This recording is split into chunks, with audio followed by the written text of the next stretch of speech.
From the world of politics. This world is not set up for the unvaccinated right now. Okay, people are going to have to come back to work. Kids are going back to school. To the world of business. Consumers are really feeling pretty comfortable about the labor market, and you're seeing that in things like record high number of quits. This is Balance of Power with David Weston.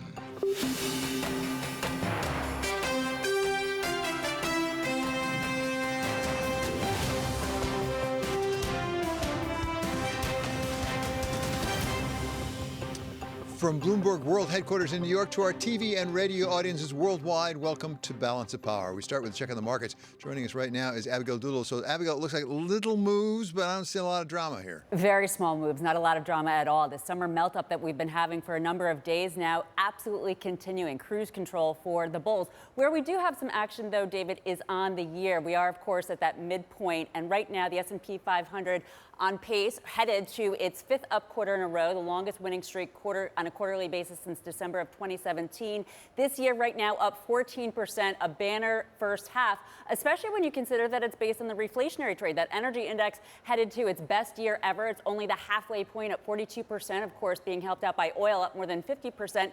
Its best first half since 1998. The financials are higher as yields have backed up. Consumer staples and utilities, though, not so much, because those, of course, are the dividend-rich sector, so they look less attractive when yields do well or rise. So in other words, this is a very healthy market here. The reflationary trade remains in place.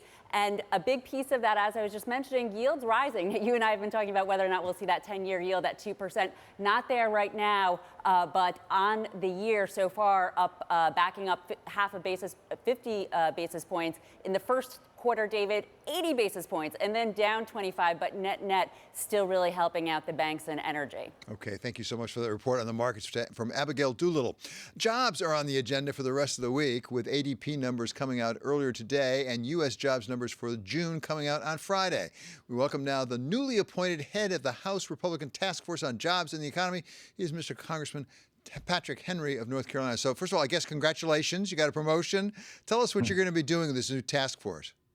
Thank you, David. Look, the work of House Republicans right now is to build a case not just against what the current administration is doing for our economic recovery and getting people back to full employment, but what is the vision for American prosperity for the next 5 to 10 years? What's our agenda of how we have a prosperous economy, not for a short run, not for an election cycle, but for the next generation? That is the view, and that's the work that we're putting in right now. What does economic policy look like in our competition globally? What do we need to do to get people back to work and feeling safe and secure in the workforce? How do we support childcare so people can get back to work? How do we reform education so we have teachers back in the classroom so parents can go back to work? Those are the things that we're focused on with this economic task force. I'm really proud to be a part of driving innovation and a deeper conversation on policy. So, Congressman, as you know so well, one of the big concerns is participation rate and the notion that there may be some people who went onto the sidelines with the pandemic and don't seem to be coming back. Do you have any sense of how big a problem that is and why it might be happening? Well, it's a huge problem. I see this not just in my district in Western North Carolina, but I hear these stories all across America. We have a massive number of jobs, and we have economic data that shows we have 10 million Americans sitting on the sidelines, but 9 million unfilled jobs. That's the latest data we have. It shows that there is something else afoot.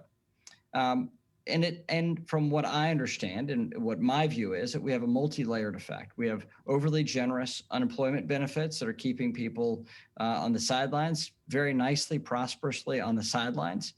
We have the concern about the virus and people's safety and going back into the workforce. But we also have, which I think is as big as these too generous unemployment benefits, is a lack of childcare and a lack of childcare resources. We saw this with school districts that refused to open, even though the science said that young children were not susceptible to the virus at the same rate as adults were. We saw this with the fights that many unions, teachers unions, have put forward across the country to keep schools closed. We need to get things back open. And I think that multi-layered effect of childcare, reducing these unemployment benefits, and having greater confidence about the virus, we'll get people back to work in the fall. Well, so when you talk about childcare, that takes me sort of to that second part, if I can call it that, of the infrastructure proposal from President Biden, what he calls the family part of infrastructure. Does that make you more inclined to go along with what he's asking for in terms of childcare? Well, childcare is not infrastructure. Infrastructure is roads, bridges, capital investment. Capital investment. Paying people is not a capital investment, at least not to any accountant I've ever interacted with. So we can deal with these societal challenges, but we don't need to deem everything as infrastructure. That's just silly. My constituents think it's ridiculous to call all these things infrastructure, healthcare and childcare as infrastructure. No, we need roads and bridges. We need rail. We need airports. We need ports. We need a robust infrastructure that needs to be continually updated. And that's why I think we can come to a reasonable conclusion on infrastructure. That's what I'm for. And my hope is that the president will buy into this, not just get into the question of environmental policy and childcare as a way to say no to roads and bridges. Fair enough. And the president has said at least he wants to support that bipartisan proposal that came his way. But I guess what I'm asking, whether you call it infrastructure or call it something else altogether, call it whatever you like, are you inclined to say at some point in the not too far distant future, we should be appropriating some money for childcare to address the jobs issue that you're really focused on? Yes. And I think that is a reasonable outcome to this, that we support better childcare policies as a nation. The last president dealt with this for federal employees to make sure you had family medical leave that was similar to what the private sector is offering. And I think that's a positive thing. I think we need to update these policies, and I think we need to have resources that go along to getting people back into the workforce and making sure that children have the best care and the best education possible. I think that is certainly a part of our economic recovery and really good for the long term of our nation. But that is a separate and distinct conversation than laying concrete and steel. Congressman, do you have any sense, because we hear from economists, this may be an issue of people retiring. Is part of the issue here with people sitting on the sidelines, as it were, they're retiring, they're aging out? I think that is, and I'm reading about this as well as you are, but that is an additional thing that we're not sure about. Do you have workers who would be content working if they knew they could be safe and healthy doing it, but are staying at home instead and just taking early retirement? I think we have something happening generationally that we don't fully understand. But again, this is an uncertain environment, an unprecedented environment of the nature of the economic shutdown because of a health crisis. I think that has been an unprecedented response by the government and by our society that we're now trying to come out of and trying to understand of how to fit. And we're doing it imperfectly, but I think we're doing it fairly well. And one of the things that the pandemic certainly accelerated, if didn't trigger, was really a change in the way we live our lives and do our work, a real move into digital very quickly. What about skills mismatch? Because that's another thing we talk about often, that even if you have a number of job openings and people who would like jobs, they don't necessarily have the skills we need for a new economy. That's true. And this is something where the states are adapting at a much faster rate than the federal government. And that's why we have to update all of our educational and training programs and how they deliver at the local level. We have a lot of federal overlap between programs that is trying to be harmonized here. We've tried to offer policies and proposals to fix those issues. Our community college system is doing a great task right now of getting people the training and education they need for the work that they want. I think that's a vital part of our economic investment. And everyone that can, and we have a ready way to pay for community college already, as well as higher education. But community colleges in particular have a very solid funding regime, and everyone who wants education or training can get it at an affordable price or with assistance today. And I think that is a vital part of us getting our economy going in the direction we need for the long term. Okay, Congressman, thank you so much for being with us. And once again, congratulations, I think, on your being head of that new task force. That's Representative Patrick McHenry. He's Republican of North Carolina. Coming up, we're going to talk with Rob Kaplan, president of the Dallas Fed. This is Balance of Power on Bloomberg Television and Radio.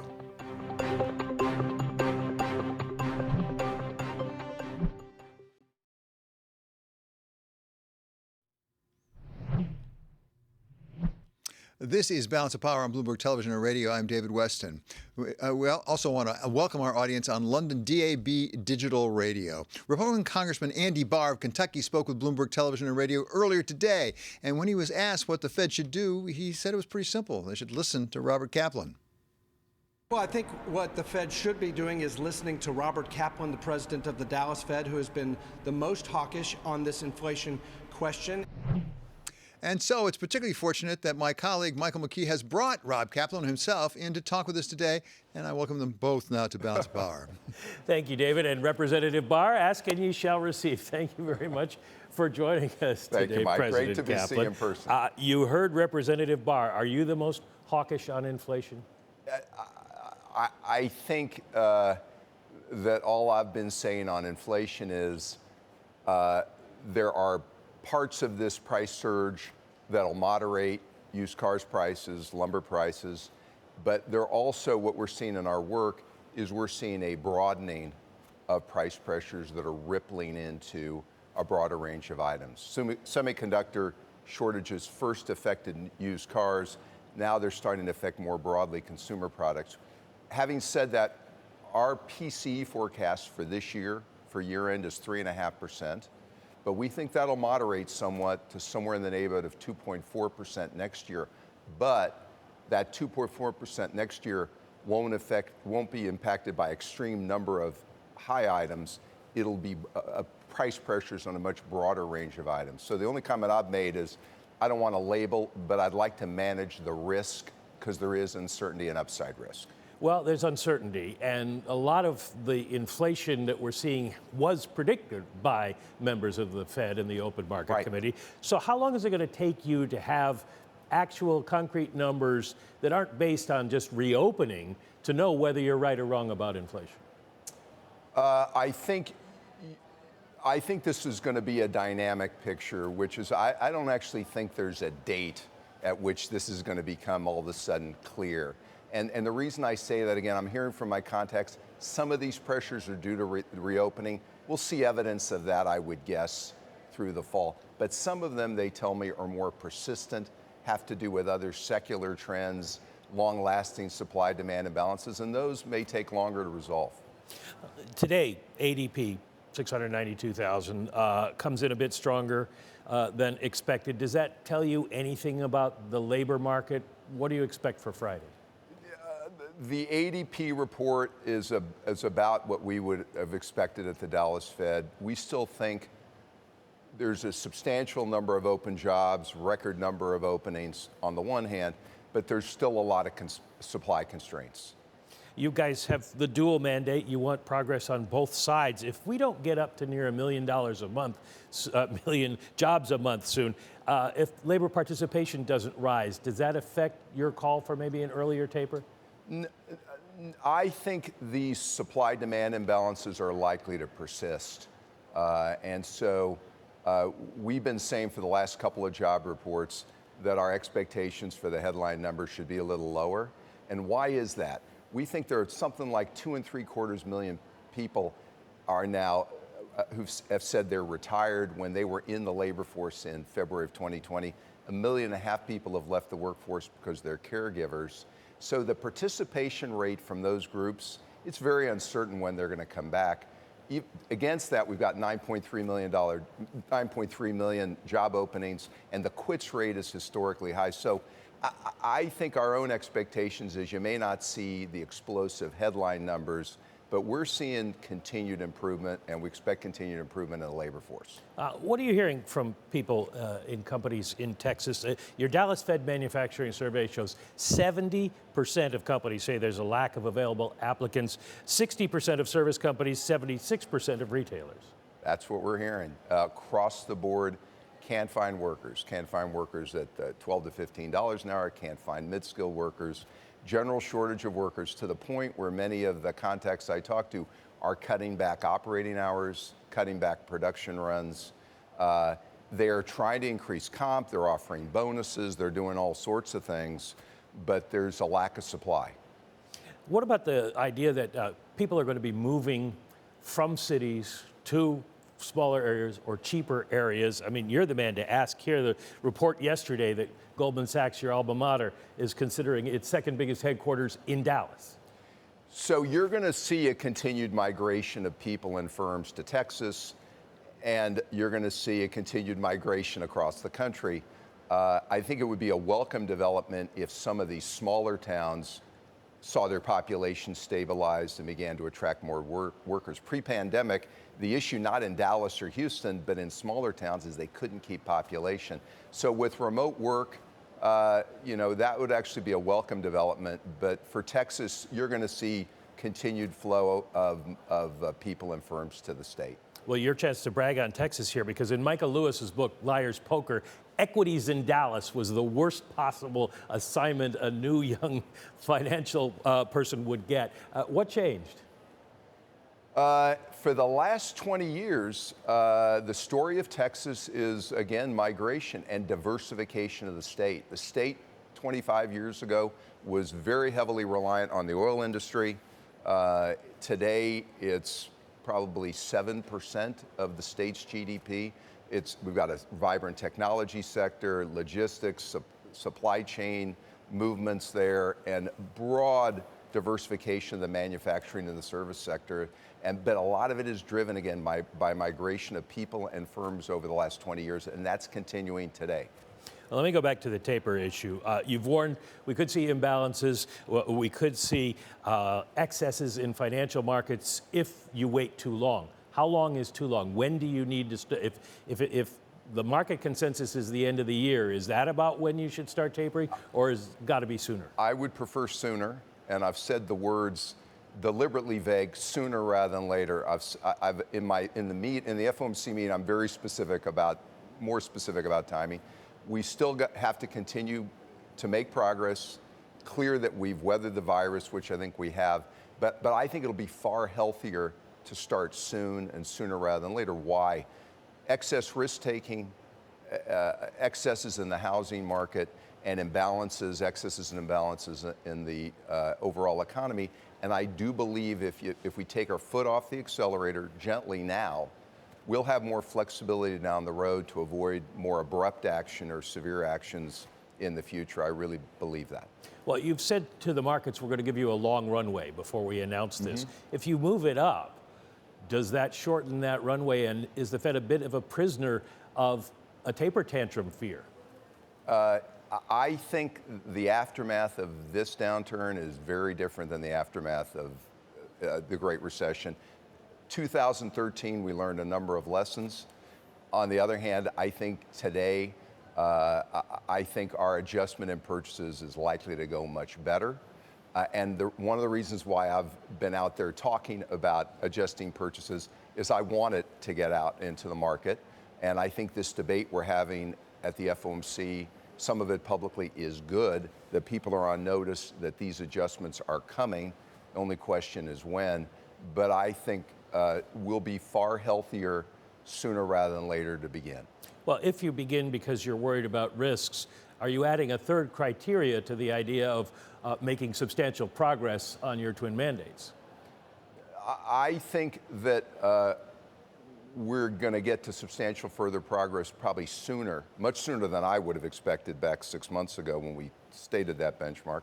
But in addition, the efficacy of these purchases, very important and helpful in 2020, helpful early this year. But right now, we don't have a demand problem.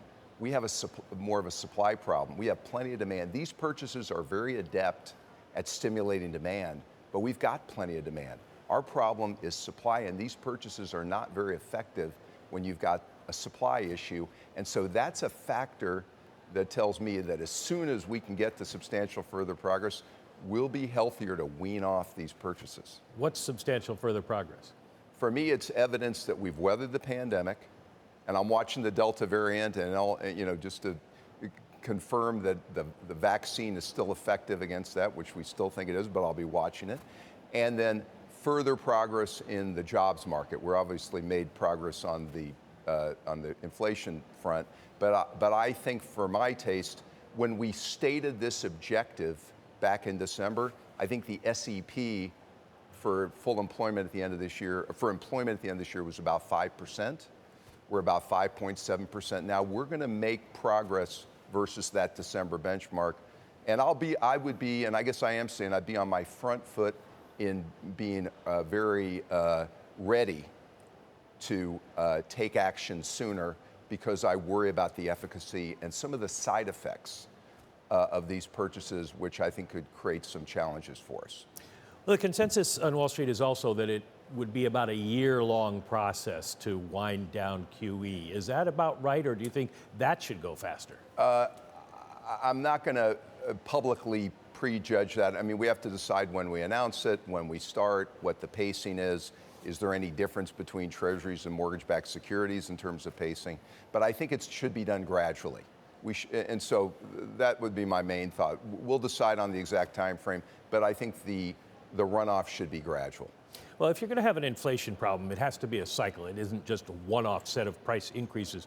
What are corporate leaders telling you about what they think is going to happen? They're obviously raising prices now, and some are raising wages, but is that going to continue? And the first thing that most CEOs I talk to tell me is they don't know. And we spend half our conversation at them asking me my opinion. They don't know. They know that they're having trouble finding workers. They know for many of them they're about to start with price increases. They don't know whether that's one and done or whether they're going to have a series of price increases. They're very uncertain, and the reason is, I'll give you an example. Semiconductors 6 months ago, most of my contacts in that industry said, I think within 12 months we'll resolve this. What they're telling me now is they think it's more likely that's pushed out another year or year and a half, and the reason why is a lot of the energy transition, electrification of the auto grid, smart devices, systems demand more semiconductors. So while they're rushing to add supply, demand keeps going further up, and they're pushing out the time frame. So they're as uncertain as the rest of us, and they're monitoring it very carefully. You are the president of the Federal Reserve Bank of the oil patch. Right. So I'll have to ask you what you're seeing there. Analysts say companies cut back on drilling, cut back on production, cut back on investment to avoid depressing prices.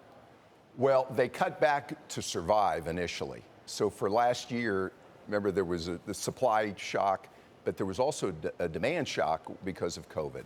So the industry merged, there were a number of failures, restructurings, job losses. It's a much more streamlined industry today, but the industry is resolute coming out of this, that to the extent they have cash flow, a much smaller percentage will go to drilling, much more of it is going to go to share repurchase and dividends, return of capital. And even though prices have firmed substantially, if we ended last year U.S. production about 11 million barrels a day, we think that's just going to go up very modestly in 2021 because they're sticking to that discipline. So supply, it's going to be tough to increase supply, even if demand rises substantially. I've only got about 30 seconds left, but some analysts are saying we could see $100 oil again. How does that play into your forecasts? Well, a lot of it will depend what OPEC does. It'll depend on the Iran deal. The only thing I can tell you is even with higher prices, the industry is going to be much more inclined to return capital than to drill. So they'll increase supply, but it'll be very sticky. And that's why we've talked a lot. The energy transition, we have to be aware of it. We need a healthy fossil fuel industry, even as we're aggressively moving to alternatives. Robert Kaplan, president of the Federal Reserve Bank of the oil patch and the Federal Reserve Bank of Dallas. Thank you very much for joining us. I'll send it back to you. Okay. Thanks very much to Michael McKee and Dallas Fed President Robert Kaplan. Coming up, our colleague Alex Steele is going to talk with Ryan Lance. He's CEO of Conocophillips. He has a lot to talk about when it comes to energy policy and the stresses and strains being put on the big oil companies. Alex Steele will bring that to you shortly. In addition to that, we're going to bring you up to speed on the New York City mayoral race, which has been turned head over heels overnight. And also, we'll have some of my interview with New Jersey Governor Phil Murphy. This is Balance of Power on Bloomberg Television and Radio.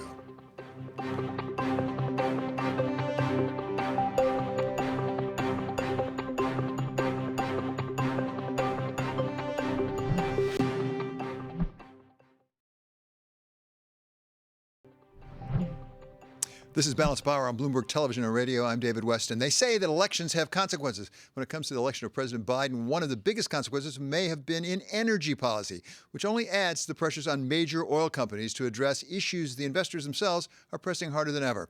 Our colleague Alex Steele is here now with the CEO of one of the companies dealing with these issues, and we welcome her now back to Balance of Power. Alex?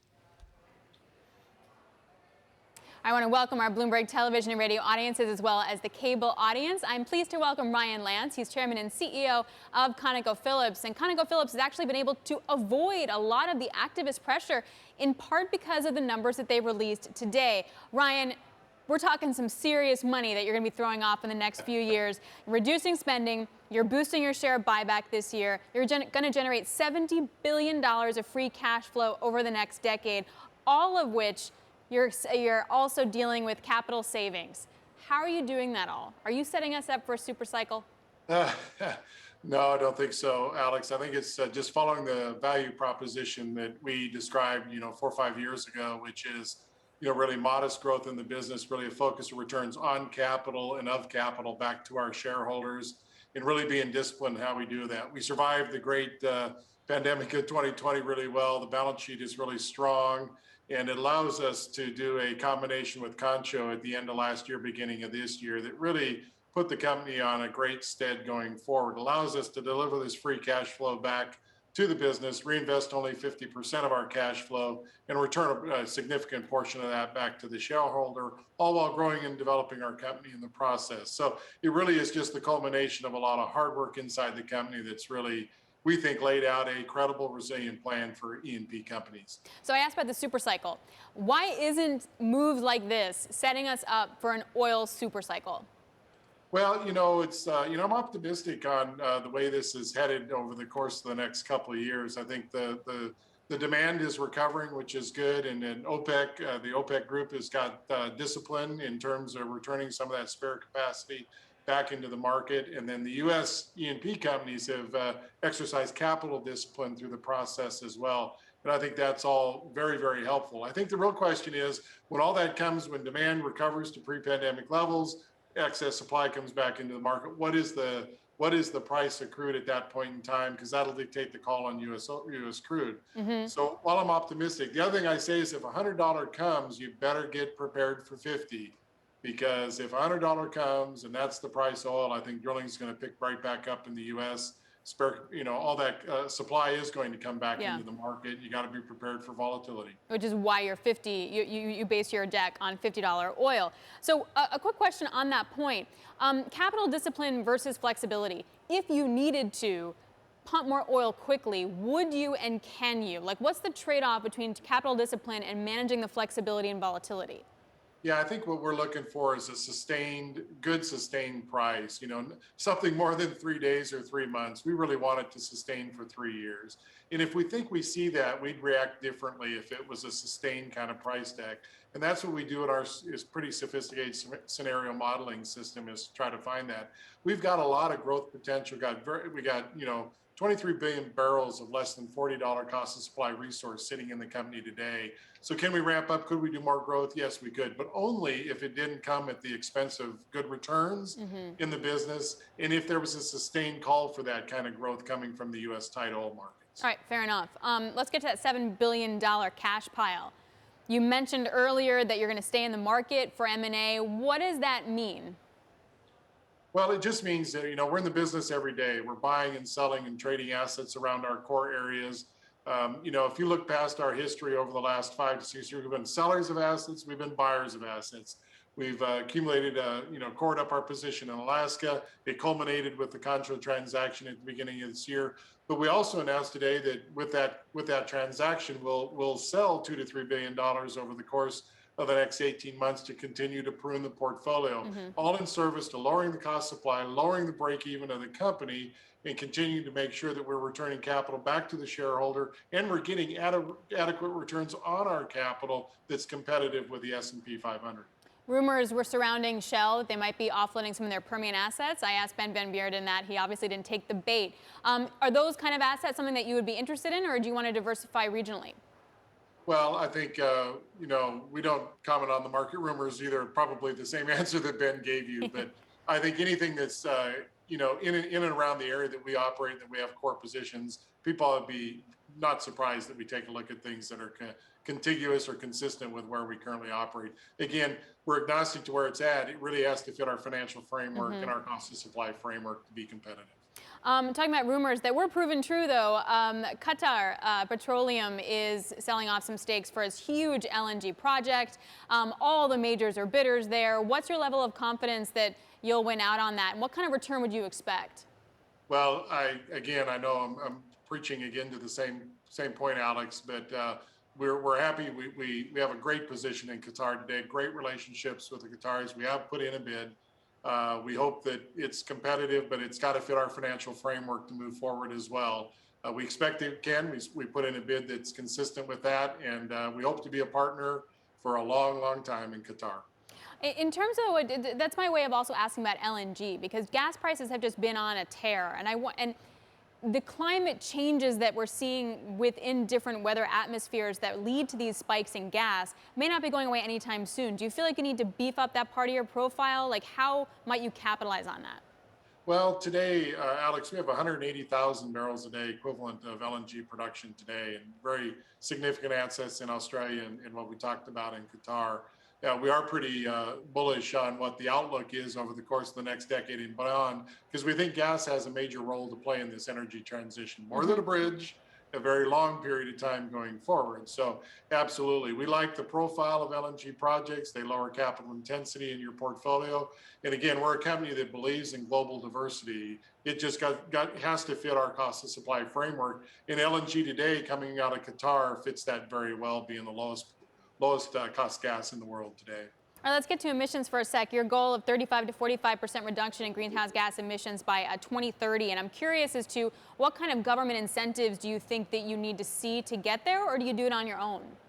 We do this on our own. And we've been doing this for a number of years, Alex. So this is a part of our marginal abatement. We're doing the things that we can reduce our Scope 1 and Scope 2 emissions, the emissions that we create as a business. We need to have a credible plan to reduce those. We're on track to hit a 35 to 40% reduction by 2030. And when we do that, we'll be on the trajectory to get to net zero by 2050.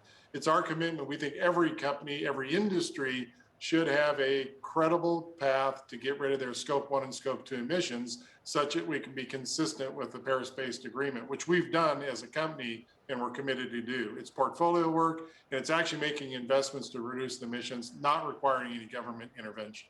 Let's get to the elephant then, which is Scope 3. Back in May, 58% of investors voted for Conoco to include Scope 3 emissions in your greenhouse gas emissions reduction target. You didn't. Why, and when do you think you might be able to? Well, we'll engage with the shareholders as a result of that resolution. We actually fundamentally think if everybody takes care of Scope 1 and 2, Scope 3 will take care of itself down the road. It's very hard for an E&P company like mine we don't have end-use products that go to end-use emissions. But we've long recognized that you have to attack the demand side of this equation. And that's a problem with some of the regulatory pathway that's going today. It's attacking a small percentage of the supply and not dealing with the demand. We've advocated for a price on carbon.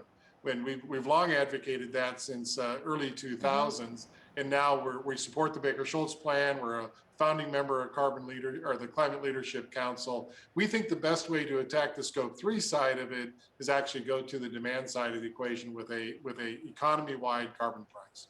And just ending sort of on, you brought up Alaska, and let's get some regulation clarity. Obviously, that's one area where you're going to be spending some capital to ramp that up. What kind of regulation clarity do you still need? Like, how is your relationship with the Biden administration? Well, it's really good. I think an important measure point for that with respect to Alaska, Alex, was the fact that the Department of Interior and the Department of Justice supported the record of decision that came out of the Trump administration. We actually started this permit process back in the Obama-Biden administration, but I think it was important that the Biden administration came out in support of what we're doing in Alaska and willing to defend that in the federal court, where an NGO has brought a lawsuit to try to slow us down a little bit. We expect to prevail in that lawsuit. That's the final step before we would take a final investment decision on the Big Willow project that we have in the National Petroleum Reserve of Alaska. So we're going through the process. It's not unique to everything we've done in Alaska. We're used to it. We're well prepared for it. We put it into our plans, but it's important that the Biden administration is supporting our plans there. Well, Ryan, it is always a wonderful pleasure to catch up with you, and I truly appreciate your time today. Congratulations on a really killer market update there. That's Ryan Lance, Chairman and CEO of Conocophillips. Back to you. Thank you so much, Alex and Ryan Lance of ConocoPhillips. Coming up, we'll discuss the confusing state of play in the New York City mayoral primary after a Board of Elections ballot miscount with Susan Lerner of Common Cause, New York. This is Balance of Power on Bloomberg Television and Radio.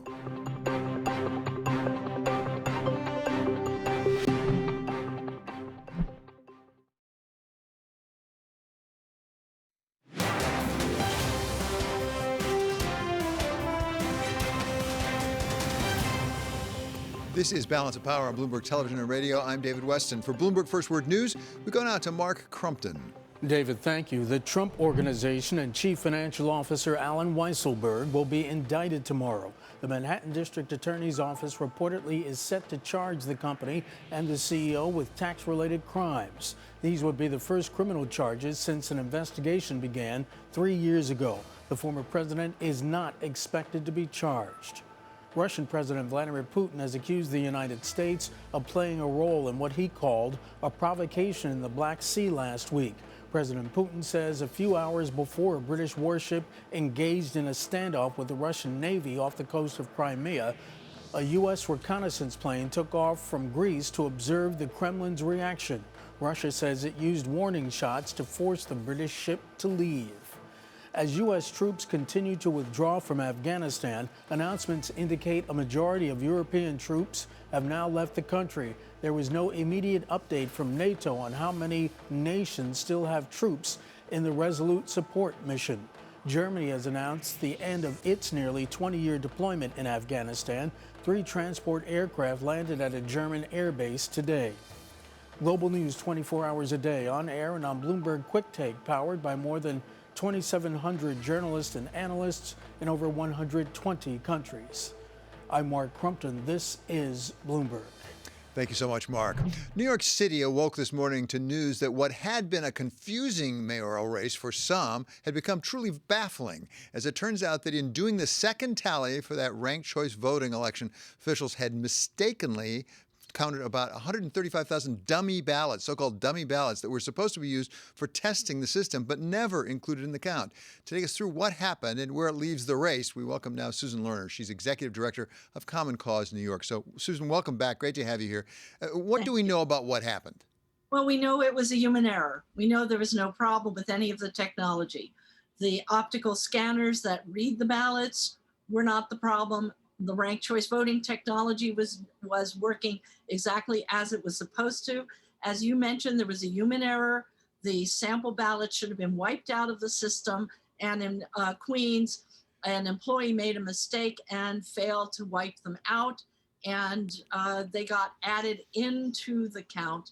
And that was simply a human error that now the board, I think, has put the steps in place to make sure the next week's tabulation runs without incident. But you know, Dave, the board made the decision to run incomplete, unofficial results, and that was something we urged them not to do, that it's inherently confusing to try and explain this isn't actually the official count. It doesn't include over 120,000 absentee ballots. So, Susan, as you know, our current mayor, Mayor de Blasio, came out today, just before we came to air, and said he wants a recanvass, which, as I understand it, says basically, let's start from scratch and count them all from scratch. Is he right?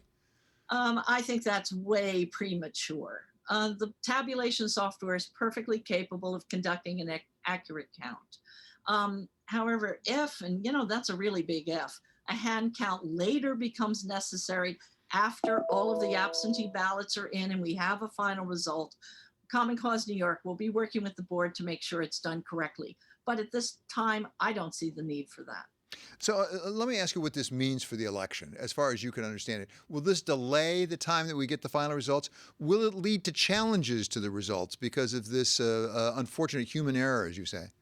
No, it does not delay the results. There is The time that it takes to fold the absentee ballots into the process is governed by state law, by very pro-voter time periods built into state law to allow the absentee ballots to arrive at the board, which was this past Tuesday. And then we have a very generous cure period of 7 business days in which voters are notified if they made errors in their absentee ballots, like they forgot to date the envelope, and so they would not be disenfranchised. These are recent changes in the law, very pro-voter, and that means that the final tally of the absentee ballots won't be ready to go until end of the day on July the 9th, which is a Friday.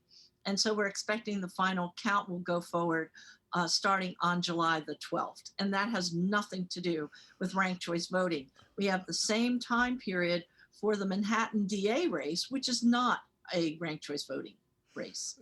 So, Susan, I feel like the 4-year-old in the back of the car. When are we going to be there? When will we know who the candidates are for mayor?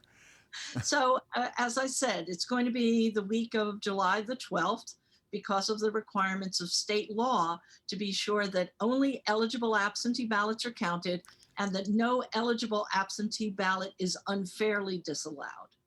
Okay, thank you so much. Really appreciate you being with us. That's Susan Lerner. She's Common Cause New York Executive Director. And this is Bloomberg.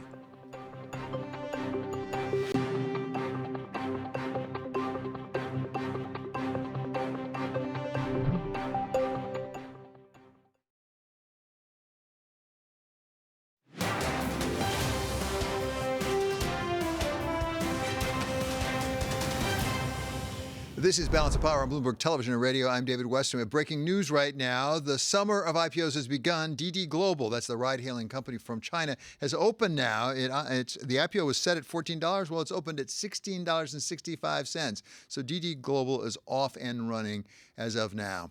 In the meantime, we want to talk about infrastructure.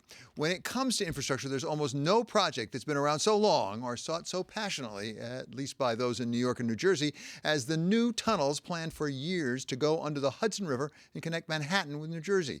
When I talked with New Jersey Governor Phil Murphy yesterday, I asked him about reports the project might get underway as early as 2022 and how important that would be for the region. The 2 rail tunnels under the Hudson River were built in 1910. In fact, finished in 1910. So this program, and I was with Pete Buttigieg over the weekend talking to him about this. He was in looking at the tunnels himself yesterday. This is to build 2 new tunnels and then to rehab the old 2. This is the Northeast Corridor lifeblood. New Jersey is ready to go. We're already working on one project on our side of the river. And we want to get things going. Senator Schumer and I were back and forth over the weekend as well. This is a game changer. It's way overdue, and it'll have huge implications positively for New Jersey, but as I mentioned, the entire Northeast Corridor. Governor, you mentioned the 26,000 people you lost in New Jersey because of this pandemic. Let's go back to that battle that you've been fighting for some time against the pandemic. Looks like you're doing pretty well in New Jersey. At the same time, we now have a Delta variant that's coming out that's got a lot of people concerned. How concerned are you? And more specifically, I saw that Hong Kong shut down their airport to people coming in from the United Kingdom. You've spent time over there in Asia. Do you think that makes sense, for example, for Newark? Yeah, it does not at the moment, but it certainly did, and we worked with the federal government, in that case the Trump administration, to restrict in and out, and now the Biden administration, as you know, as it relates to travel to India, which was really painful for New Jersey because we've got one of the largest South Asian populations of any American state. Listen, the variants are in our state. We're the densest state in America. That's part of the reason why we got clobbered last year and why the variants are all over the state this year. But, and this is an important and positive but, the vaccines work. They clearly work, particularly both, if it's a 2-shot vaccine, you got to get them both, folks, but they work against, including these variants, including the Delta variant. That doesn't mean you can't necessarily get COVID, but it does mean you'll stay out of the hospital and thank God you won't die. And so this is increasingly, David, in our state, a pandemic among the unvaccinated. Right. And I would just plead with anybody watching, whether you're in Jersey or not, right, the personal health risk to you by not getting vaccinated far outweighs any risk associated with getting vaccinated. And that's the best thing we can do, period, but also against these variants. And finally, Governor, to pick up on that, the vaccines work if you get vaccinated. Last time we spoke, there is some differentiation within New Jersey about which communities do get vaccinated, which don't. Unfortunately, it tends, not 100%, but tends to correlate with people of color. Is that still the case in New Jersey, and what are you doing to overcome that? Yeah, David, we've made a lot of progress, but we're still at it. You know, we had set an objective of 70% of our adults to be vaccinated by the end of June. We did it. We've exceeded that. I'm incredibly proud of our vaccination program. I think it's one of the strongest in America, and it's due to a lot of different folks doing a great job. But, and this is the big but, the equity piece is not yet where it needs to be, particularly, as you rightfully point out, in Black and brown communities. It's why, as we speak, we have a community corps literally going door to door, knocking on doors in 22 communities up and down the state. And those communities are overwhelmingly communities of color, and we'll stay at it until we get the equity issues fully addressed. That was part of my interview yesterday with New Jersey Governor Phil Murphy. We have breaking news right now. Bill Cosby, his sexual assault conviction has been reversed in the Pennsylvania courts now. So Bill Cosby, that sexual assault conviction reversed. Coming up, Balance of Power continues on Bloomberg Radio. And in our second hour, we're going to talk with the CEO of the Boston Consulting Group, Rich Lesser, about people not participating in the labor force. This is Balance of Power on Bloomberg Television and Radio.